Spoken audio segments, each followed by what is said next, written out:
नवरात्र पाई चलचंचल गंजाम जिला चिकिटी निकटस्थ बालकुमारी पीठ मंत्र होमरे प्रकंपित होउची पीठ केरांडीमाल पर्वत उपरे पूजा पाउथुबा बालकुमारी गंजाम जिलार अनेक परिवार इष्ट देवी पूर्वर भक्त माने 1270 पाहाच चढ़ी मां को दर्शन करुथिले किंतु एबे मां को निकट में पहुंचवा पाई सुंदर रास्ता होइछि।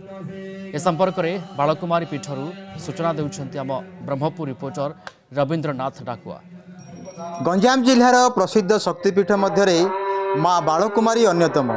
माँ बालकुमारी को दर्शन करने पूर्वर भक्त माने 1272 पाच अतिक्रम करने पड़ूला।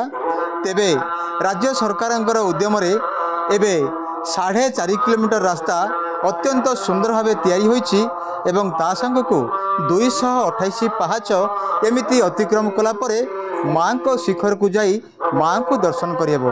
माँ बालकुमारी चिकिटीर प्रत्यक्ष देवी आम प्रत्येक वर्ष नवरात्र पूजा आसी माँ का दर्शन कर जाऊ। एथर भी आसचु माँ का दर्शन कलु बहुत खुशी लगे बहुत भल लगे माँ को गुहारी कलु। घाटी पटे तो आसलु घाटी थिला पाहाच हो नाला आबे जा आसलु जो गडिला गला बेलू आम आगे आसलु पाहाच पटे 1272 पाहाच ओह्लैलु ओह्लैकी आसलु एबे गाड़ी रे आसलु एडी पार्किंग पते एडी पाहाच रे उठिकी आसचु।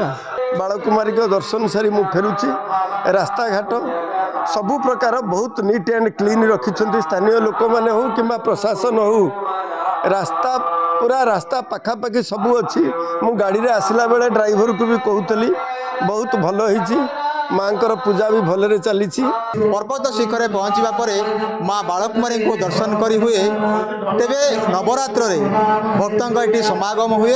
माँ का नवरात्र पूजा प्रति वर्ष भाई ए वर्ष माँ शारदीय नवरात्र पूजा चलती तार आसर पुणी माँ बालकुमारी रूप में माँ आज पूजा पाँच।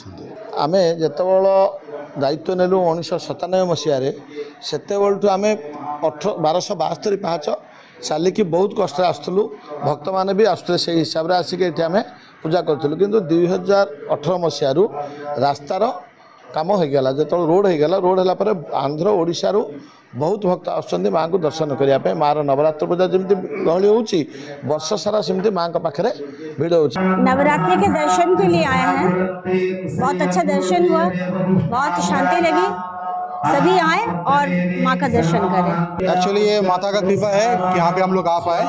हम लोग को पता नहीं था इतना सुंदर मंदिर है पहाड़ के ऊपर, तो हम लोग वहाँ पे बोले कि आप जाइए नवरात्रि चल रहा है बहुत बढ़िया लगेगा।